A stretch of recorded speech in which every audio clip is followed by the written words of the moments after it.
अथ गोपालसहस्रनाम प्रारभ्यते। पार्वती उवाच कैलासशिखरे रम्ये गौरी पृच्छति शङ्करम् ब्रह्माण्डाखिलनाथास्तुं सृष्टिसंहारकारकः त्वमेव पूज्यसे लोके ब्रह्मा विष्णु सुरादिभिः नित्यं पठसि देवेश कस्य स्तोत्रं महेश्वर आश्चर्यमिदमत्यन्तं ध्यायते मम शङ्कर तत्प्राणेश महाप्राज्ञा संशयं चिन्ति शङ्कर। श्रीमहादेव उवाच धन्यासि कृतपुण्यासि पार्वती प्राणवल्लभे रहस्यातिरहस्यं च यत्पृच्छसि वरानने स्त्रीस्वभावान् महादेवी पुनः त्वं परिपृच्छसि गोपनीयं गोपनीयं प्रयत्नतः दत्ते च सिद्धिहानि स्यात् तस्माद् यत्नेन गोपयेत् इदं रहस्यं परमं पुरुषार्थप्रदायकम् धनरत्नौघमाणिक्य तुरङ्गमगजादिकम् ददाति स्मरणादेव महामोक्षप्रदायकम् तत्तेऽहं प्रवक्ष्यामि शृणु स्वावहिता प्रिये। यशो निरञ्जनो देव चित्स्वरूपी जनार्दनः संसारसागरोत्तार कारणाय सदा नृणाम् श्रीरङ्गादिकरूपेण त्रैलोक्यं व्याप्य तिष्ठति। ततो लोका महामूढा विष्णुभक्तिविवर्जिताः निश्चयं नाधिगच्छन्ति पुनर्नारायणो हरिः निरञ्जनो निराकारो भक्तानां प्रीतिकामदः वृन्दावनविहाराय गोपालं रूपमुद्वहन् मुरलीवादनाधारी राधायै प्रीतिमावहन् अंशांशेभ्यः समुन्मील्य पूर्णरूपा कलायुतः श्रीकृष्णचन्द्रो भगवान् नन्दगोपो वरोदतः धरणीरूपिणी माता यशोदानन्ददायिनी द्वाभ्यां प्रयाचितो नाथो देवक्यां वसुदेवतः ब्रह्मणाभ्यर्थितो देवो देवैरपि सुरेश्वरी जातो वन्यं मुकुन्दोऽपि मुरलीवेदरेचिका तया सार्धं वच कृत्वा ततो जातो महीतले संसारसार सर्वस्वं श्यामलं महदुज्ज्वलम् एतज्ज्योतिरहं वेद्यं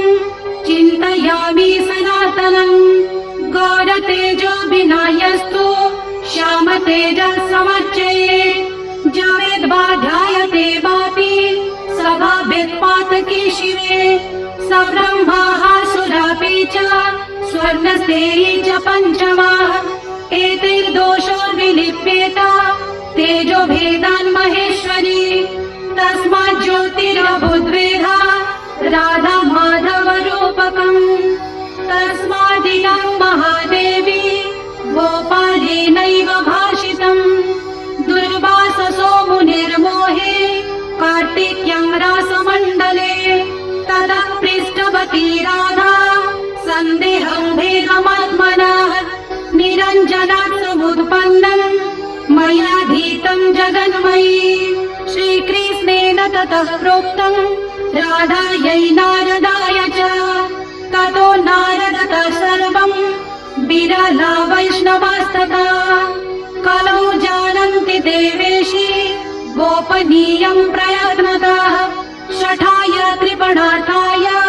दाम्भिकाय सुरेश्वरी ब्रह्महत्यामवाप्नोति तस्माद् यत्नेन गोपयेत्।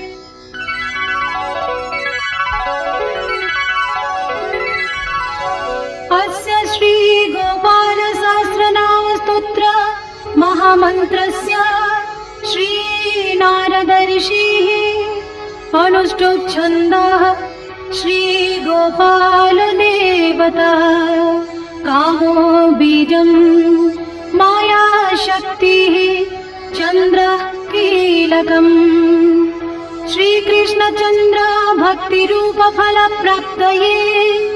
श्रीगोपालसहस्रनाम जपे विनियोगः अथवा ॐ ऐं क्लीं बीजं श्रीं ह्रीं शक्तिः श्रीवृन्दावननिवास कीलकम् श्रीराधाप्रियं परं ब्रह्मेति मन्त्रं धर्मादिचतुर्विध पुरुषार्थसिद्ध्यर्थे जपे विनियोगः ॐ क्लां अङ्गुष्ठाभ्यां नमः ॐ क्लीं तर्जनीभ्यं ॐ क्लूं मध्यमा ॐ क्लीं अनामिकाभ्यां ॐ क्लूं कनिष्ठी ॐ क्ला करतलकरपृष्ठाभ्यां नमः ॐ क्लां हृदयाय नमः ॐ क्लीं शिरसे स्वाहा ॐ क्लूं शिखायै ॐ क्लीं कवचाय हुं ॐ क्लौं नेत्रत्रयाय षट् ॐ क्लौं अस्त्राय फट् अथ ध्यानम्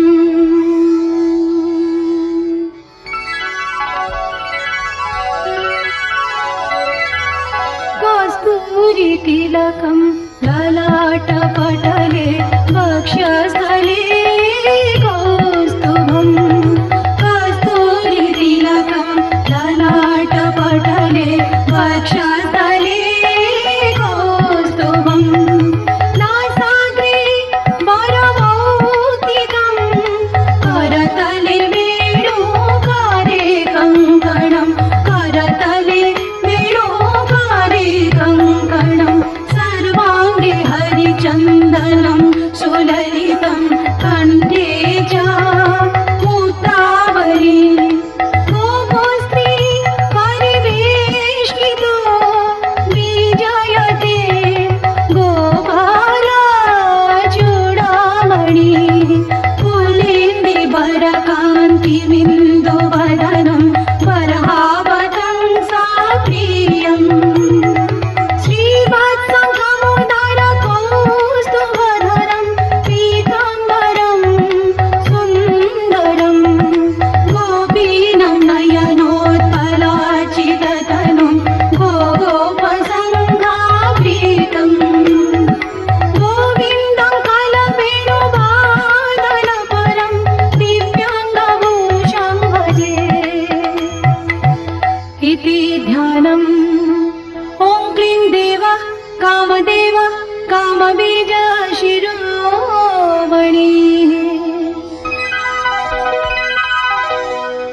श्रीगोपालो महीपाल सर्ववेदाङ्गपारदः धरणीपालको धन्य पुण्डरीकः सनातनः गोपतिर्भूपति शास्ता प्रहर्ता विश्वतोमुखः आदिकर्ता महाकर्ता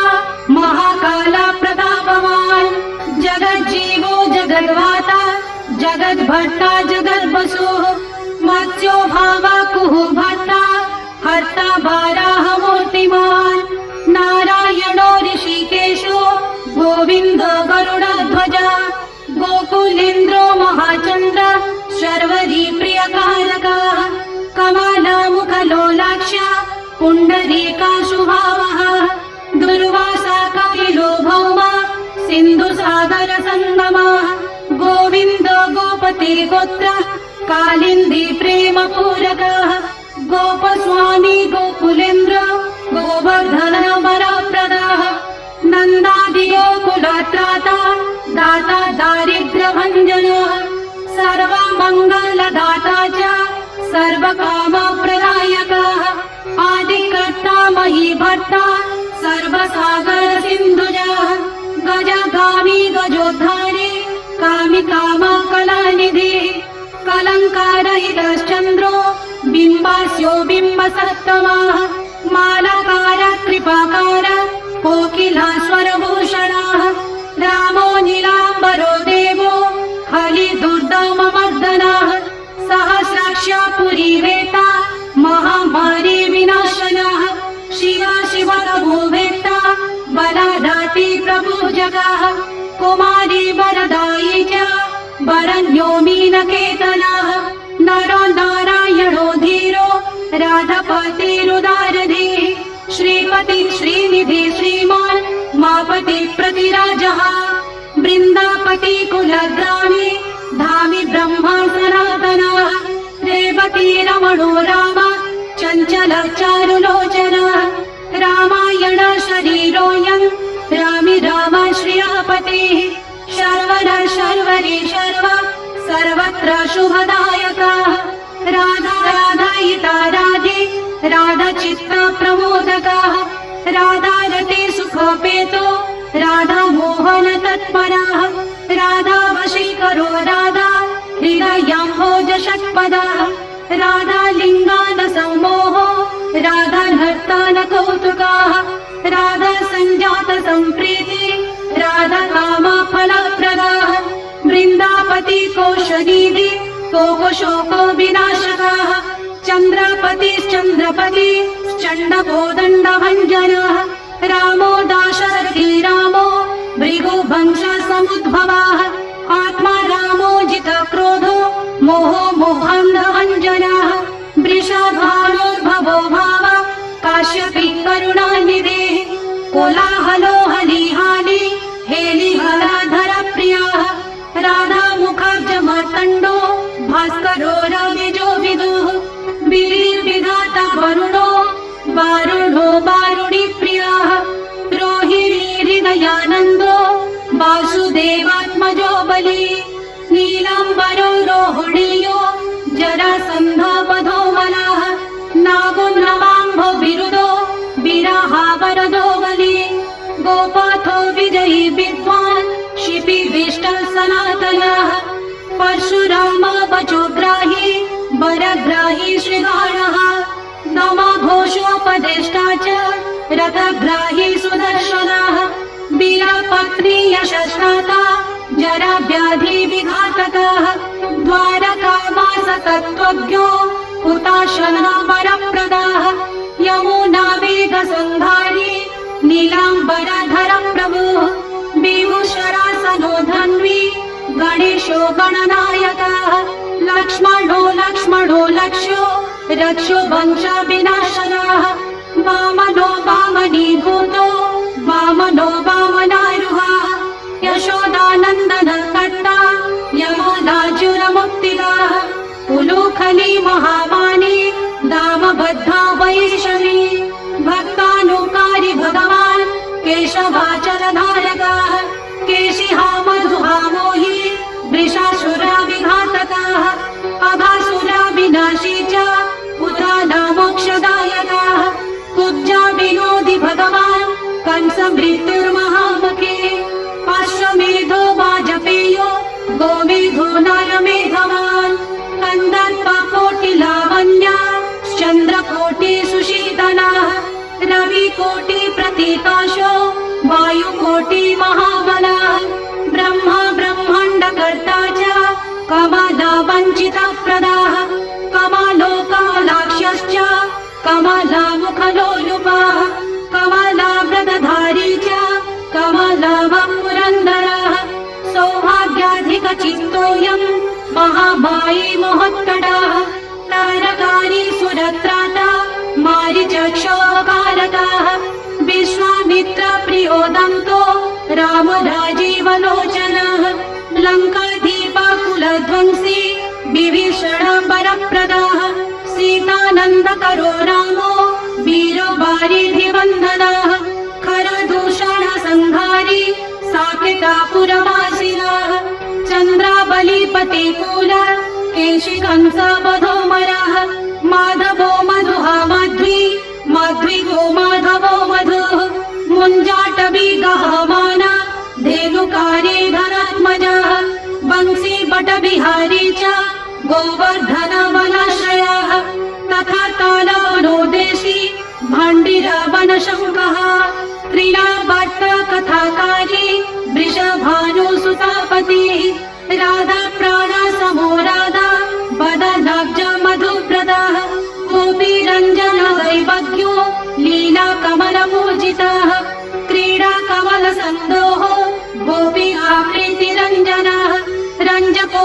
मनोरंगो रंगिरंग महिरुहा काम कामारि भक्तोऽयं पुराण पुरुष कविः नारदो देवलो भीमो बालो बालो मुखाम्बुजः अम्बुजो ब्रह्म साक्षी च योगी दत्त वरो मुनिः ऋषभः पर्वतो ग्रामो नदी पवन वल्लभः पद्मनाभसुरज्येष्ठो ब्रह्मा रुद्र हि भूषितः गणानन्त्राणकर्ता च गणेशो ग्रहिणो ग्रही गणाश्रयो गणाध्यक्ष क्रोडीकृत जगत्त्रयः यादवेन्द्रो द्वारकेन्द्रो मथुरा वल्लभो धुरी भ्रमर कुन्तली कुन्ती सुतरक्षी महामखी यमुना वरदाता च कश्यपस्य वरप्रदः शङ्खचूडावधोत्तमा गोपीरक्षण तत्परः पाञ्चजन्य करो रामी त्रिरामी वनजो जयः फाल्गुन सखो विराध वधकारकः रुक्मणी प्राणनाथश्च सत्यभामा प्रियङ्करः कल्पवृक्ष महावृक्षो दानवृक्षो महाफलः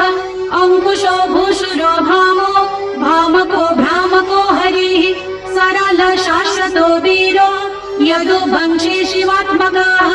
प्रद्युम्नो बलकर्ता च प्रहर्ता दैत्यः प्रभुः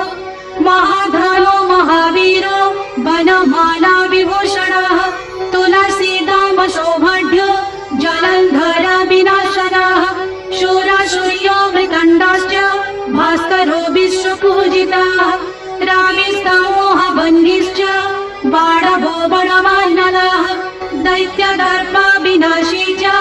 गरुडो गरुडाग्रजः गोपीनाथो महीनाथो वृन्दनाथो वरोधकः प्रपञ्ची पञ्चरूपश्च लता गुल्मश्च गोपितः गङ्गा च यमुना रूपा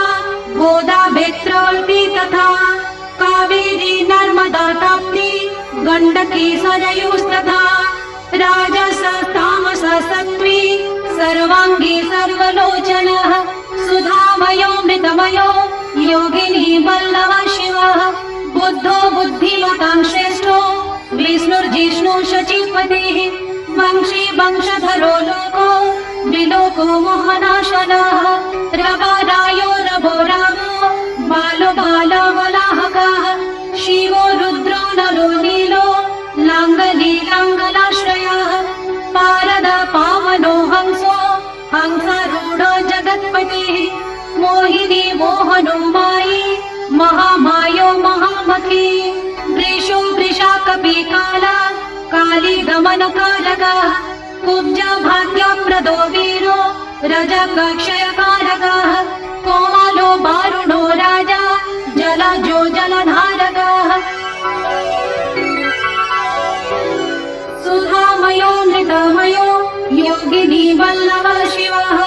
बुद्धो बुद्धिमतां श्रेष्ठो विष्णुर्जिष्णु शचीपतिः वंशी वंशधरो लोको विलोको मोहनाशनः रवरायो रवो रामो बालो बालो बलाहकः शिवो रुद्रो नलो नीलो लाङ्गली लाङ्गलाश्रयः पारद पावनो हंसो हंसरूढो जगत्पतिः मोहिनी मोहनो मायी महामायो महामखी वृषो वृषाकपि काला काली दमनकारकः कुब्जा भाग्यप्रदो वीरो रजकक्षयकारकः कोमलो वारुणो राजा जलजो जलधारकः हारक सर्वपापघ्ना परमेष्टि पितामहः खड्गधारी कृपाकारी राघरमण सुन्दरः द्वादशारण्य सम्भोगी शेषनागफणालयः कामश्यामा मुख श्रीड श्रीपति श्रीनिधिकृता हरिर्हरो नरो नारो नरोत्तमा ईशो प्रियः गोपाली चित्तहर्ता च कर्ता संसारतारकः आदिदेवो महादेवो गौरी गुरुरनाश्रयः साधुर्बोधुर्विधुर्धाता त्राताक्रूरपरायणः प्रोलम्बी च हयग्रीवो वानरारिर्मनाश्रयः वनंबली वनाध्यक्षो महावन्द्यो महामुनिः स्यमन्तकमणि प्राज्ञो विज्ञो विघ्न विघातकः गोवर्धनो वर्धनीयो वर्धनी वर्धन प्रियः वर्धन्यो वर्धनो वर्धि वर्धिष्णु सुमुख प्रियः वर्धितो वृद्धो वृद्धो वृन्दारक जनप्रियः गोपाल रमणी भट्टा साम्बपुष्ट विनाशकः रुक्मिणी हरण प्रेमा प्रेमी चन्द्रावलीपतिः श्रीकर्ता विश्वभर्ता च नरो नारायणो बली गणो गणपतिश्चैव दत्तात्रेयो महामुनिः व्यासो नारायणो दिव्यो भव्यो भावुकधारकः स्वश्रेयसं शिवं भद्रं भावुकं भविकं शुभं शमात्मक शुभशास्ता प्रशास्ता मेघनादः ब्रह्मण्य देवो दीनानाम् उद्धारकरणक्षमः कृष्ण कमलपत्राक्ष कृष्ण कमललोचनः कृष्ण कामी सदा कृष्ण समस्त प्रियकारकः नन्दो नन्दी महानन्दी मादि मादानकाकिली मिली हिली गिली गोली गोलो गोलालयो गुली गुग्गुली मानकी शाखा बट पिप्पलगत्प्रीति मृच्छः कालकर्ता च यशोदाय स एव च अच्युता केशवो विष्णु हरि सत्यो जनार्दनः हंसो नारायणो लीलो नीलो भक्तिपरायणः जानकी वल्लभो रामो विरामो विघ्ननाशनः सहस्रांशुर्महाभानुर् वीरबाहुर्महोदधिः समुद्रोद्धीरकुमार पारवार सरित्पतिः गोकुलानन्दकारी च प्रतिज्ञा परिपालकः सदा रामात्रिमा रामो महारामो धनुर्धरः पर्वत पर्वताकारो गयो गेयो द्विजप्रियः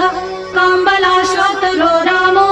रामायण प्रवर्तकः द्योर्दिवो दिवसो दिव्यो भव्यो भवी भयापः पार्वती भाग्य सहितो भ्राता लक्ष्मी विलासवान् विलासी साहसी सर्वे गर्वी गर्वी तलोचनः मुरारी लोक धर्मज्ञो जीवनो जीवनान्तकः यमो यमादि यमनो यामि याम विधायकः मंशुली पांशुली पाशु पाण्डुरर्जुन वल्लभः ललिता चन्द्रिका माला माली मालम्बुजाश्रयः अम्बुजाक्षो महायक्षो दक्षश्चिन्तामणि प्रभुः मणिर्दिना मणिश्चैव केदारो बदराश्रयः बदरीवन सम्प्रीतो व्यास सत्यवती सुतः अमरारी निहन्ता च सुधा सिन्धु विधुदयः चन्द्ररावि शिवशूली चक्रि चैव गदाधरः श्रीकर्ता श्रीपति श्रीदा श्रीदेवो देवकी सुतः श्रीपति पुण्डरीकाक्ष पद्मनाभो जगत्पतिः वासुदेवो प्रमेयात्मा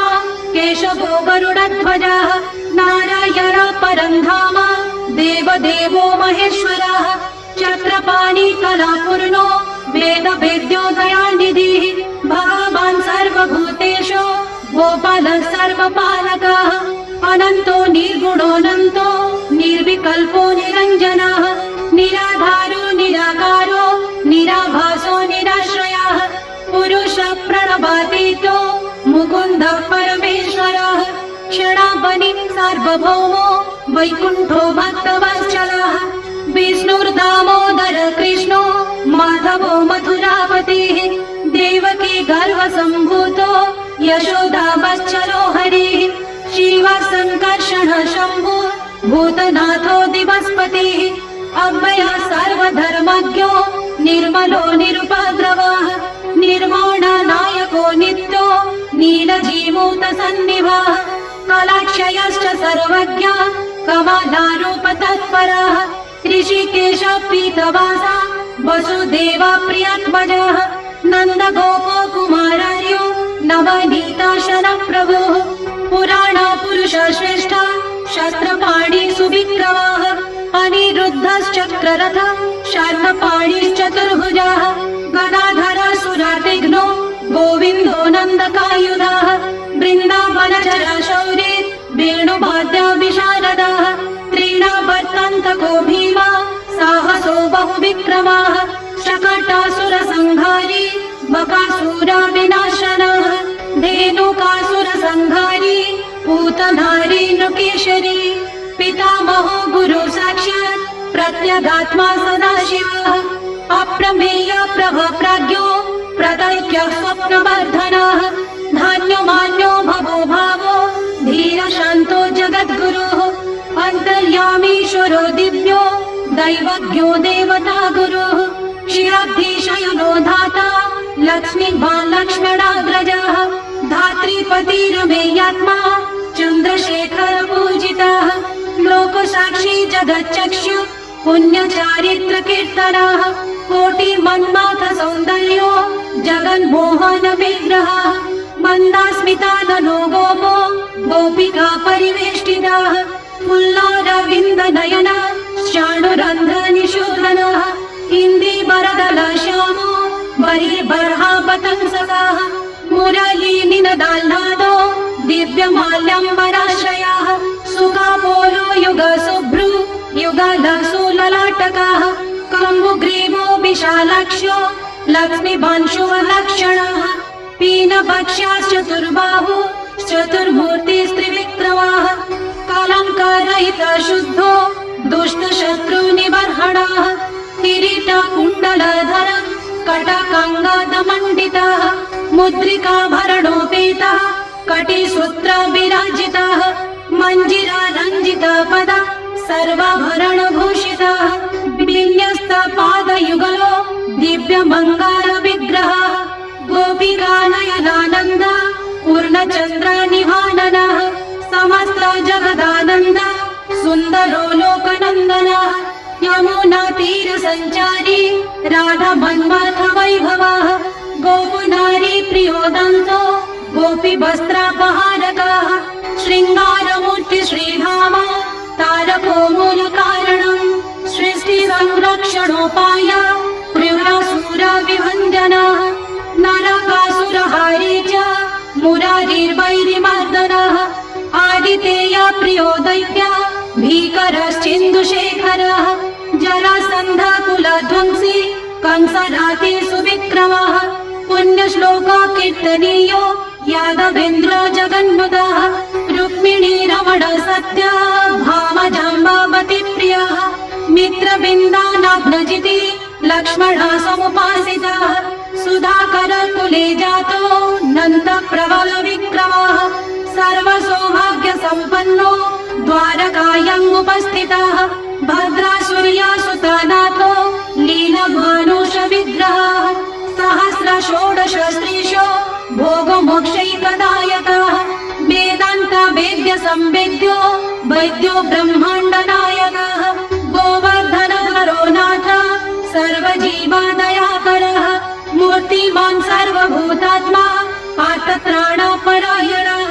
सर्वज्ञ सर्वसुलभः सर्वशास्त्रविशारदः षड्गुणैश्वर्यसम्पन्नः पूर्णकामो धुरन्धरः महानुभाव कैवल्य दायको लोकनायकः आदिमध्यन्तरहित